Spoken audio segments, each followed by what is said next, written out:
Bendiciones del Señor. Hoy día vamos a compartir acerca de la persona de Dios. A partir de la evidencia que tenemos nuestro alcance, vamos a mirar si bíblicamente nos resulta válido y posible conocer características de la naturaleza de Dios, de la esencia de Dios.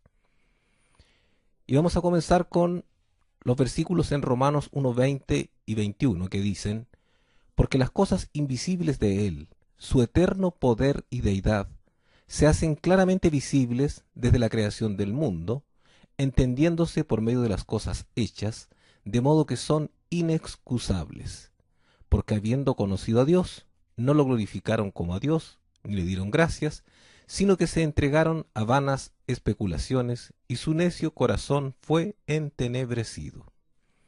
Aquí la Biblia hace una declaración muy especial, una declaración donde está indicando que las cosas creadas están dando testimonio de la divinidad, de características de Dios que son invisibles, pero que la creación de una forma lo hace visible ante nuestros ojos.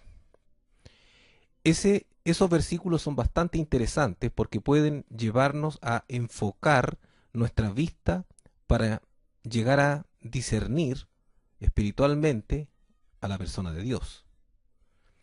En Génesis 1:26 leemos en el tiempo de justo antes de que se creara al ser humano, dice Dios: entonces dijo Elohim, hagamos al hombre a nuestra imagen, conforme a nuestra semejanza. En primer lugar, nos muestra claramente que el ser humano, en la voluntad de Dios, fue creado a imagen y semejanza de Dios. Y Génesis 1:27 lo confirma un poco más y dice: y creó Elohim al hombre a su imagen, a imagen de Elohim lo creó, macho y hembra los creó. Ahí nos está mostrando que existe una similitud entre lo que somos los seres humanos y lo que es Dios.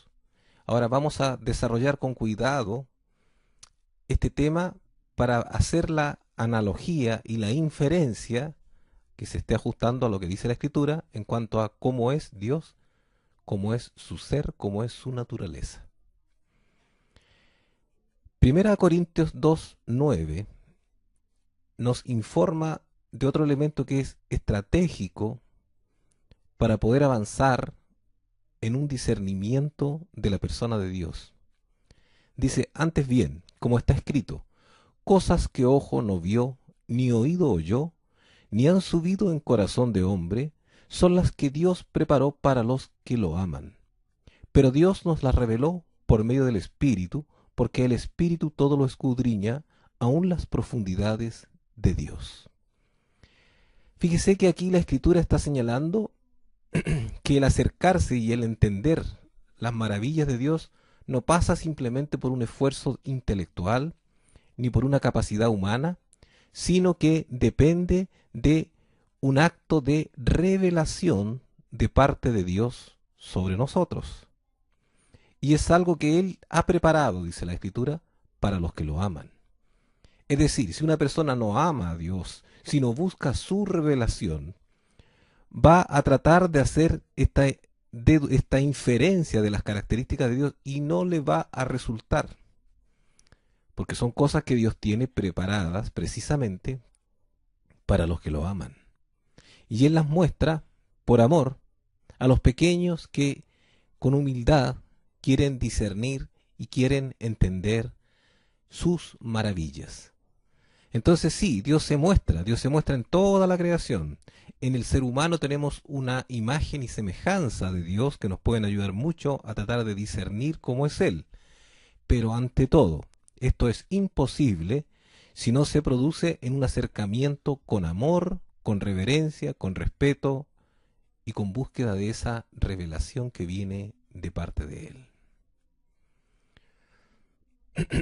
Primero la Escritura dice, habla del Verbo. En una parte, en el Nuevo Testamento se habla del Verbo que fue encarnado, que fue hecho hombre. y en otras partes se habla de la sabiduría de Dios. ¿Es el verbo la sabiduría de Dios? ¿Tenemos base bíblica en cual podamos apoyarnos y que podamos sostener con toda propiedad, conforme a la Escritura, que el verbo es la sabiduría de Dios? Veamos, en el Evangelio según San Juan, capítulo 1, versículo 1 dice, en un principio era el Logos, y el Logos estaba ante Dios, y Dios era el Logos. En un principio éste estaba ante Dios, todas las cosas por él fueron hechas, y sin él nada de lo que ha sido hecho fue hecho. En Juan 1.14 leemos, y el Logos se hizo carne y tabernaculizó entre nosotros, o sea, habitó en un cuerpo humano, que era el tabernáculo, y tabernaculizó entre nosotros, y contemplamos su gloria, gloria como del unigénito del Padre, lleno de gracia y de verdad.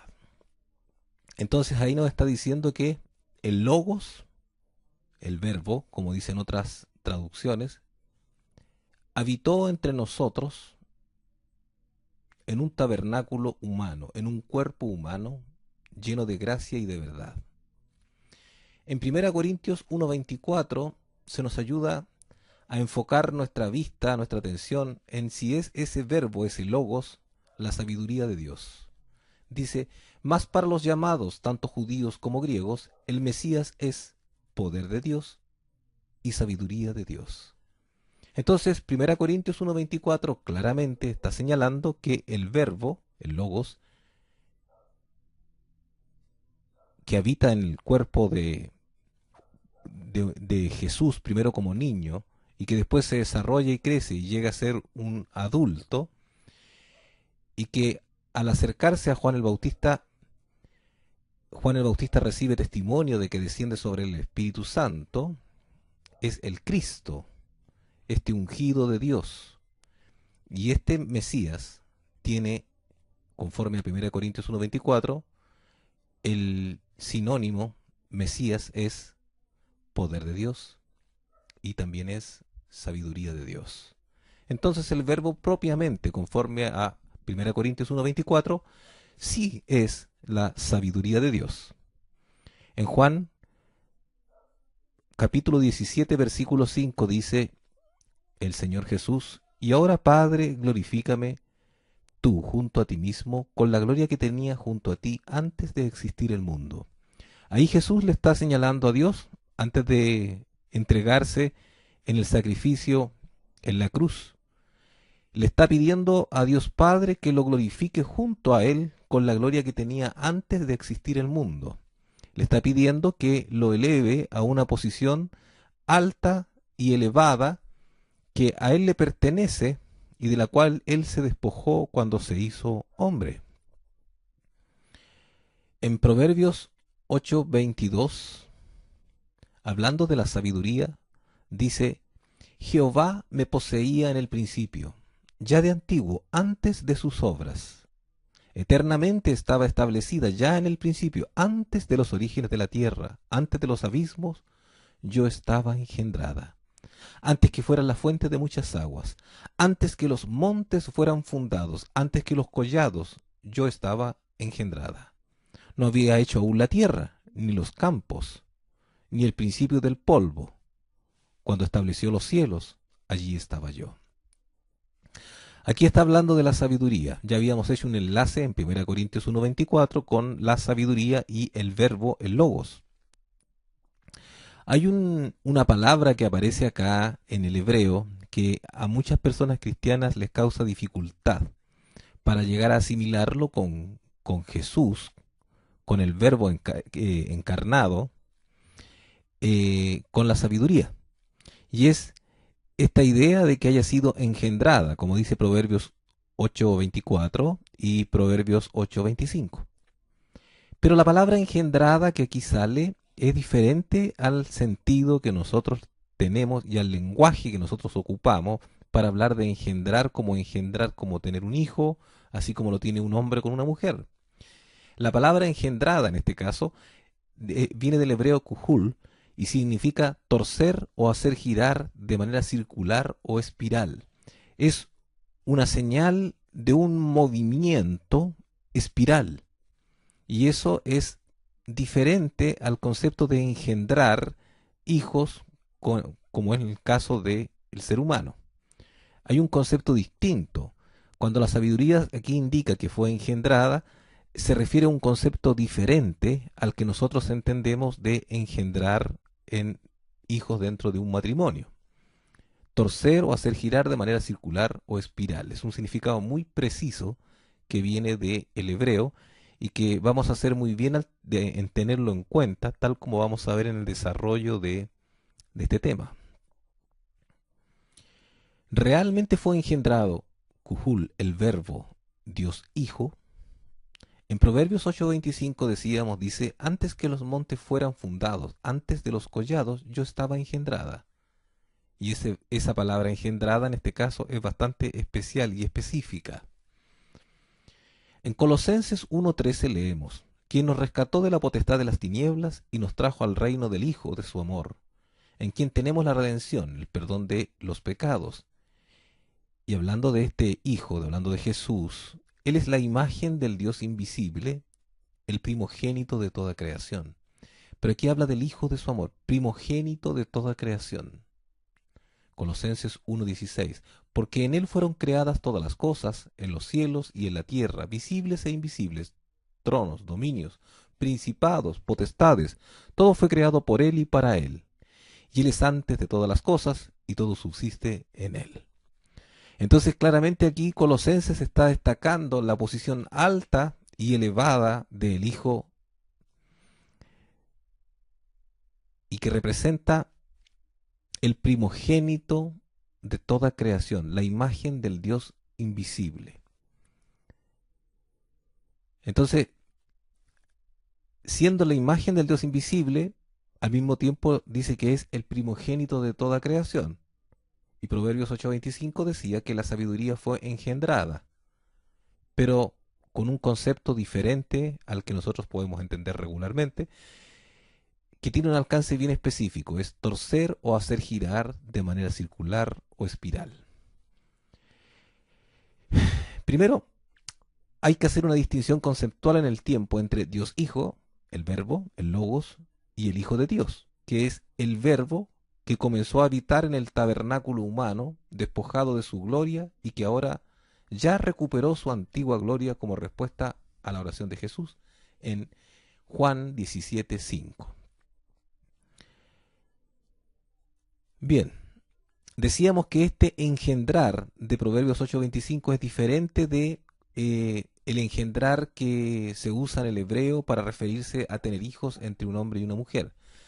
Eso lo podemos ver, por ejemplo, en Génesis 5:3, donde dice, había vivido Adán 130 años cuando engendró a su semejanza conforme a su imagen y llamó su nombre Set.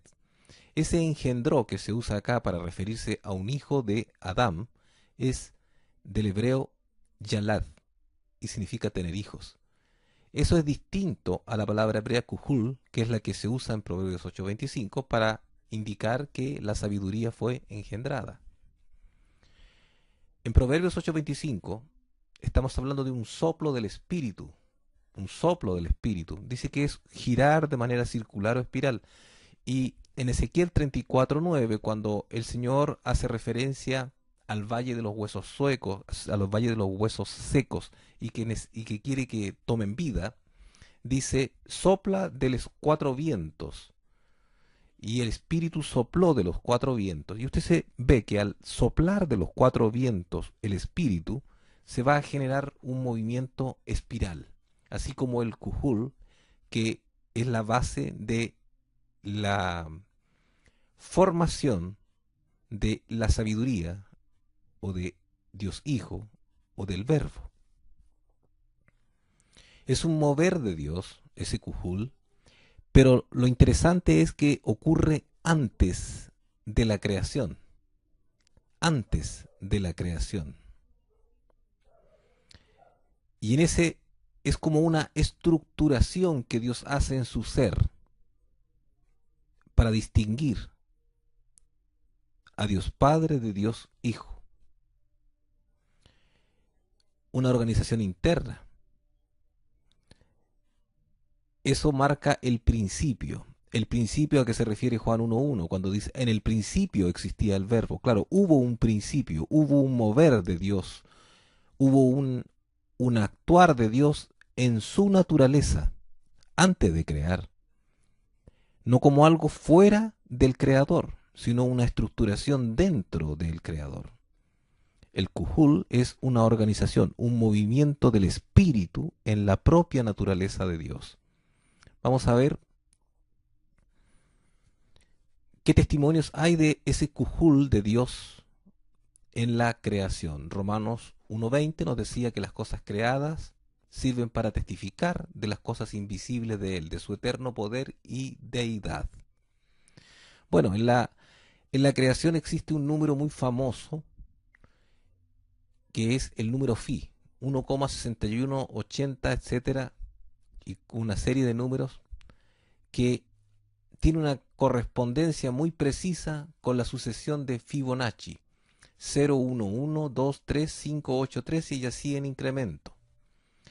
Ese es un tipo de espiral muy especial y que se está viendo que existe en una variedad de ejemplos de cosas creadas y podría ser perfectamente la firma, el sello de Dios en las cosas creadas, tal como vemos en Romanos 1.20, que nos dice que su eterno poder y deidad se hacen claramente visibles desde la creación del mundo, entendiéndose por medio de las cosas hechas.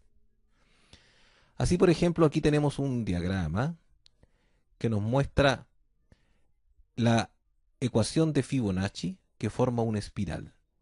Y al lado podemos ver el espiral que se puede apreciar a nivel estelar. Y también lo podemos apreciar, esa misma espiral, en los moluscos, los caracoles que nosotros los llamamos en Chile.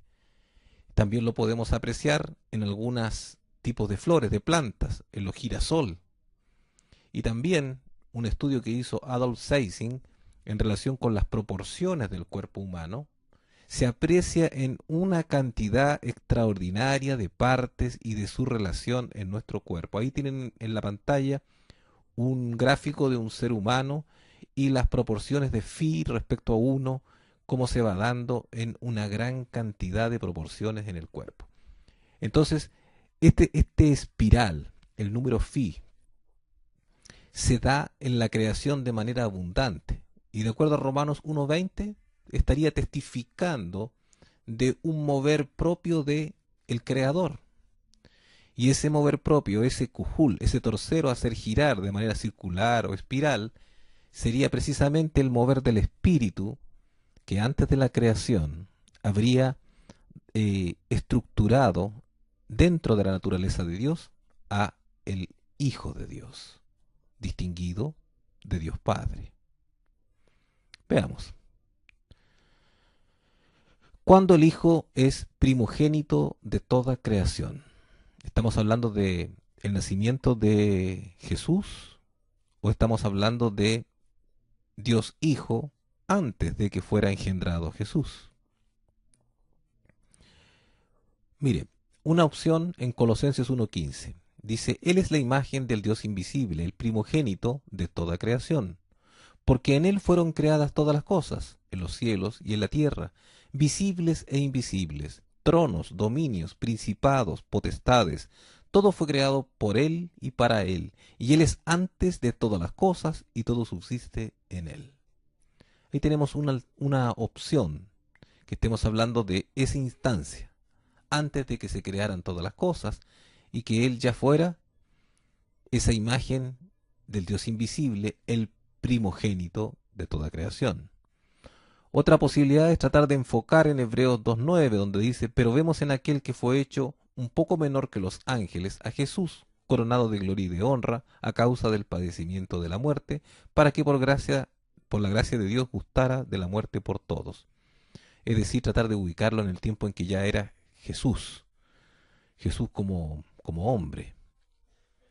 Y Hebreos 1.3 dice quien siendo el resplandor de su gloria y la imagen misma de su ser, y quien sustenta todas las cosas por la palabra de su poder, habiendo efectuado la purificación de los pecados, se sentó a la diestra de la majestad de las alturas, hecho tanto superior a los ángeles por cuanto ha heredado un nombre más excelente que ellos. Ahí tenemos tres instancias bien diferentes.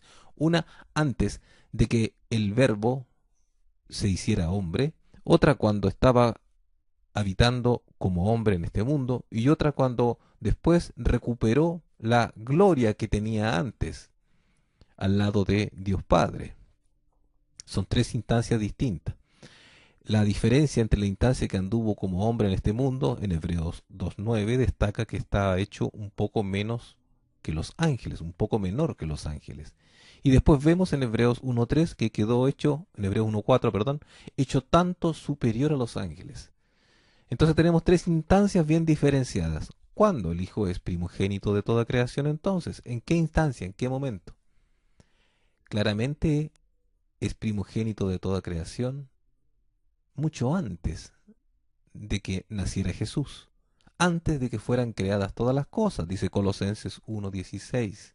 En él fueron creadas todas las cosas. Está hablando del primogénito, el que fue engendrado en el movimiento del cujul de Dios, en ese mover del espíritu, en ese espiral del cual da testimonio la creación.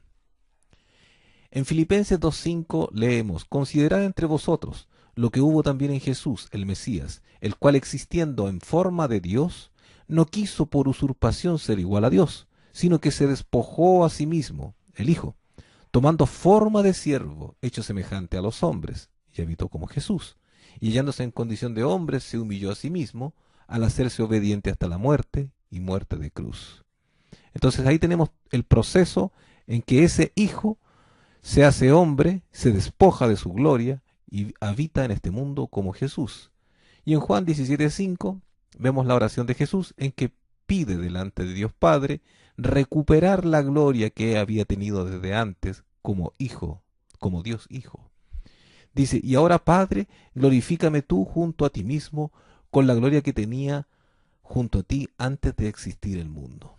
Entonces, en estos tres escenarios, el cuando es hijo, el primogénito de toda creación, es precisamente antes de la creación, antes de la creación. Entonces nuestro Dios, hijo, existe antes de toda creación, pero eso no quiere decir que tenga más antigüedad que el Padre, porque es una estructuración que ocurre en la naturaleza de Dios antes de que cree. Pero antes de esa estructuración ya existía como Dios Padre. Veamos, sigamos viendo con cuidado. ¿Cuál es la imagen y semejanza humana con Dios? La Biblia dice que podemos inferir, si lo amamos, Él revela sus maravillas ante nuestros ojos. Veamos qué dice la Escritura. En Génesis 2:20. Y el hombre puso nombres a todos los animales y a las aves de los cielos y a toda bestia del campo, mas para el hombre no se halló ayuda semejante a él. Entonces Jehová Elohim hizo caer al hombre en un profundo adormecimiento y se durmió. Eso es como pasar por un estado de anestesia total. Luego toma una de sus costillas y cerró la carne en su lugar. Y de la costilla que Jehová Elohim había tomado del hombre, hizo una mujer y la llevó al hombre.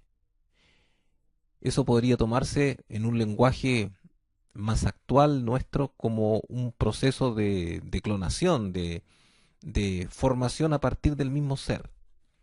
En Génesis 2:23, y el hombre exclamó: en verdad esto es hueso de mis huesos y carne de mi carne. Por eso será llamada varona, porque de varón fue tomada. La mujer fue formada a partir del hombre, existiendo imagen y semejanza entre el hombre y la mujer. La mujer es consustancial al hombre. No es una criatura del hombre, sino que comparte su sustancia. La mujer existe antes de que el hombre engendre criaturas. Surge en un movimiento de la estructura humana, un kujul, un giro en su ser que no le lleva a perder su propia esencia. Ahora hagamos la comparación con Dios de acuerdo a Romanos 1.20. En forma análoga y siguiendo el principio de Romanos 1.20, la sabiduría, verbo o Dios Hijo, fue formado a partir de Dios Padre, existiendo imagen y semejanza entre ambos. Es consubstancial a Dios Padre. No es una criatura de Dios Padre, sino previo a que haga la creación. Surge en un movimiento de la estructura de Dios, un giro, un cujul en su ser, sin perder su propia esencia. Entonces estamos haciendo un paralelo entre cómo es el hombre y la mujer y cómo es Dios Padre y Dios Hijo. O también se puede decir Dios Padre y la sabiduría. Estamos haciendo el paralelo y entendiendo entonces a qué se refería Jehová Elohim cuando dijo hagamos al hombre a nuestra imagen y semejanza, hablando Dios Padre con Dios Hijo, es decir, hablando Dios Padre y la sabiduría. La imagen y semejanza fue que los creó hombre y mujer. Y precisamente en este parecido que hay entre el hombre y la mujer, en esta imagen y semejanza entre el hombre y la mujer, podemos discernir y entender la imagen y semejanza entre la sabiduría engendrada, entre comillas, con Kuhul, con ese giro en Dios mismo, que en el caso de la mujer ocurre con ese giro, con ese movimiento de la costilla de Adán. Entonces tenemos un paralelo bastante interesante que nos ayuda a visualizar a este Dios Padre y Dios Hijo. Sigamos.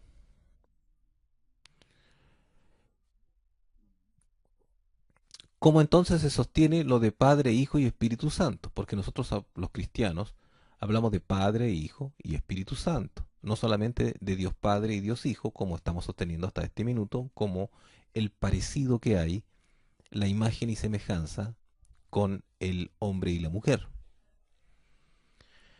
Veamos, Daniel 7:9 dice, estuve mirando hasta que fueron puestos tronos y se sentó un anciano de días, Dios Padre, cuyo vestido era blanco como la nieve y cuyos cabellos eran como lana purísima. Su trono era de llamas de fuego y éste tenía ruedas de fuego abrasador.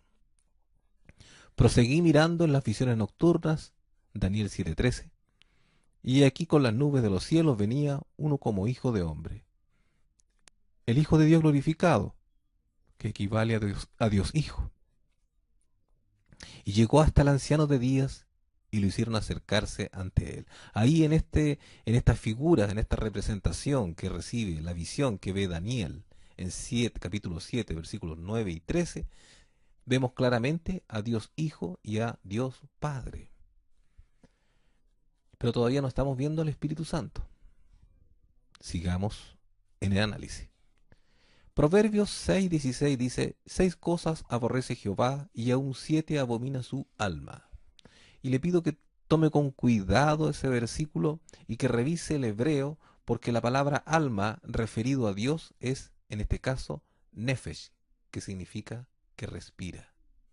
6 cosas aborrece Jehová y aún 7 abomina su alma. Estamos diciendo que Dios es espíritu, por supuesto, pero que Dios tiene alma. Y no lo estamos diciendo nosotros, lo dice la Biblia en Proverbios 6:16. La pregunta entonces es, si el alma significa nefesh, significa que respira, ¿qué respira el alma de Dios Padre y el alma de Dios Hijo si ambos son espíritu? Antes de lo físico. Obviamente no están respirando aire, el aire físico. Éxodo 31:3 dice, lo he llenado del espíritu, ruach, que significa viento, del espíritu de Dios, en cuanto a sabiduría e inteligencia y ciencia para toda clase de obra artística. El espíritu en el hebreo es ruach, significa viento. Es decir, antes de que existiera la creación del aire que nosotros respiramos físicamente, existía y existió desde la eternidad el espíritu. Y como Dios Padre tiene alma y Dios Hijo tiene alma, Ellos necesitan respirar. Y lo único que pueden respirar antes de la creación es el Espíritu Santo, el viento, ese viento, el ruaj. Génesis 2.7 dice, entonces Jehová Elohim modeló al hombre de la tierra roja e insufló en sus narices aliento de vida. Y el hombre llegó a ser alma viviente. Y Dios dice que creó al hombre a su imagen y semejanza, y el hombre llegó a ser alma viviente. Y Proverbios 6.16 dice que Dios tiene alma. Entonces nos va ayudando a entender y a coordinar los conceptos. Nefesh, en la concordancia de James Strong, se dice que se refiere a criatura que respira. Pero en realidad si leemos Proverbios 6.16, donde dice que 6 cosas aborrece Jehová y aún 7 abomina su alma, claramente no lo está aplicando a las criaturas, lo está aplicando también al Creador. Por lo tanto, Nefesh, en estricto rigor, no solamente es criatura que respira, sino que es el ser que respira. Y en ese concepto incluye también a Dios. El concepto de Dios es bastante enorme.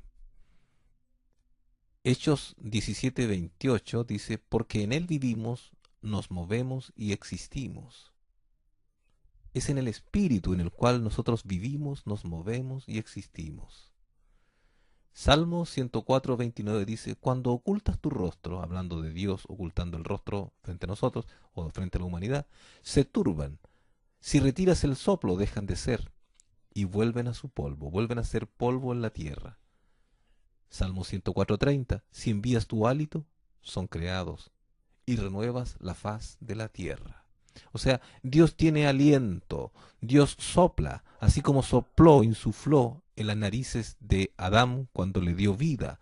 Dios tiene poder para dar vida a través de su espíritu, y el espíritu lo respira el Señor. Respira el espíritu porque Él tiene alma, Dios Padre tiene alma, y Dios Hijo también tiene alma. Y es una estructuración, un mover del espíritu que permite distinguir a Dios Padre y a Dios Hijo y al Espíritu Santo antes de la creación. Así vamos viendo cómo, entonces, la Escritura hace un paralelo bastante extenso respecto a la naturaleza de Dios y respecto a la ilustración que nosotros tenemos en el hombre y la mujer y la forma en que la Escritura indica en que fueron creados. Específicamente la mujer obtenida a partir del hombre. Por lo tanto, la mujer es más joven que el hombre. Así también, Dios Hijo es más joven que Dios Padre. Jesús dijo hace muchos años, el Padre es mayor que yo. Conforme a Romanos 1:20 y conforme a 1 de Juan 5:8, nosotros vemos en la Escritura que así como el agua y la sangre, así también existe Elohim. La Reina Valera habla de que el espíritu, el agua y la sangre concuerdan. Y si nosotros miramos perfectamente, siguiendo el principio de Romanos 1:20, podemos hacer la inferencia hacia Dios, porque por ejemplo el agua coexiste en 3 estados y puede estar con los 3 estados en forma simultánea. Puede estar en forma líquida, gaseosa y en forma de hielo sólida. Y sin dejar de ser agua, se distinguen 3, siendo uno. En el caso de la sangre, coexiste en un gen con 3 alelos, O, A y B. Y esos siempre son sangre, pero tiene 3 alelos que lo distinguen y lo diferencian. Así también existe Elohim como Padre, Hijo y Espíritu Santo. Y el Espíritu Santo no es solamente un objeto que circule entre Dios Padre y Dios Hijo, sino que bíblicamente sabemos que tiene personalidad propia. Efesios 4:30 nos explica que nosotros no debemos contristar al Espíritu Santo. El Espíritu Santo tiene su personalidad propia, así como la tiene Dios Padre y la tiene Dios Hijo. Las almas de Dios Padre y de Dios Hijo respiran el Espíritu Santo, y ninguna otra cosa podría estar en el equilibrio perfecto de la unidad de nuestro Creador. ¿Hay verdadera unidad en Elohim? Ya estamos conversando que sí. En Mateo 28:16, pero los 11 discípulos fueron a Galilea, al monte que Jesús, ya resucitado, les había indicado, y al verlo lo adoraron, aunque algunos dudaron. Entonces Jesús se acercó y les habló diciendo: Toda potestad me ha sido dada en el cielo y en la tierra. Id pues, discipulad a toda la gente, bautizándolos en el nombre del Padre, del Hijo y del Espíritu Santo. La instrucción de Jesús: bautizar en el nombre del Padre, del Hijo y del Espíritu Santo. Y después vemos en Hechos 19:3, donde se encuentran con personas que habían sido bautizadas. Y dijo: ¿en qué pues fuiste bautizados? Y ellos dijeron: en el bautismo de Juan. Entonces Pablo dijo: Juan bautizó al pueblo con bautismo de arrepentimiento, diciendo a los que acudían a él que creyeran en Jesús. Y al oírlo fueron bautizados en el nombre del Señor Jesús. Claramente entonces, el bautismo en el nombre del Señor Jesús es diferente del bautismo que practicaba Juan el Bautista, que era un bautismo de arrepentimiento. Y en Hechos 19:6 leemos: y cuando Pablo les impuso las manos, vino sobre ellos el Espíritu Santo, y hablaron en lenguas y profetizaron. Fíjese que los bautizaron en el nombre de Jesús. Y Mateo 28:19 decía la instrucción de Jesús: bautizándolos en el nombre del Padre, del Hijo y del Espíritu Santo. El Espíritu Santo, en vez de desestimar o rechazar el que bautizaran en el nombre de Jesús, lo confirma y ratifica como algo correcto al derramarse sobre ellos, al imponerles las manos y que ellos hablaran en lengua y profetizaran.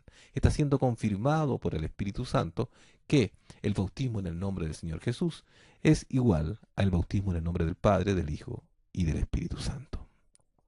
El Espíritu Santo no desautoriza ese tipo de bautismo, lo respalda, lo ratifica y lo apoya. En 1 Corintios 15:28 dice: y cuando les hayan sido sometidas todas las cosas a este Jesús resucitado, entonces también el Hijo mismo se sujetará al que le sujetó a él todas las cosas, para que Dios sea todo en todos. Hay una gran unidad, una hermosa unidad en la persona de Dios, Dios Padre, Dios Hijo y Espíritu Santo. Y esa unidad ya la dijo Deuteronomio 6:4, donde dice: escucha, Israel, Jehová tu Dios, Jehová unido es. La palabra que usó es echad, unido. Dios entonces está unido, y Dios Hijo honra a Dios Padre, y el Espíritu Santo fluye en Dios Padre y en Dios Hijo, y también, por misericordia de Dios, nosotros, al haber creído en Él, hemos sido sellados en el Espíritu Santo. Y ese Espíritu Santo, que es persona también en Dios y que está en la propia naturaleza de Dios, es el encargado de abrir nuestro entendimiento y de mostrarnos sus maravillas y su grandeza. Entonces vemos cómo este Jesús es engendrado con el término kuhul, que significa girar en forma espiral, de antaño, antes de la creación. O sea, es una organización de la naturaleza de Dios para crear. Entonces, claro, Él se organiza para crear y por tanto es Hijo. Y Dios Padre es más antiguo que Él. De ahí en adelante entonces, antes de la creación, se individualiza como Hijo, Dios Hijo. Y podemos verlo unido con Dios Padre y con el Espíritu Santo, diciendo en la creación: hagamos al hombre a nuestra imagen y semejanza, donde dice varón y hembra los creó, crea al hombre, distingue al hombre de la mujer, distingue a Dios Padre de Dios Hijo, y tanto el hombre como la mujer respiran, así como el Hijo y el Padre respiran. Que Dios bendiga sus vidas. Este es un estudio bastante hermoso que ayuda a contextualizar la noción de Dios Padre, Dios Hijo y Espíritu Santo y visualizar los distintos roles que tiene cada uno en el desarrollo perfecto del plan de Dios. Me bendice mucho poder compartir con usted esta palabra y quiero que Dios le siga derramando mayor conocimiento y mayor visión de su palabra. Que Dios les bendiga.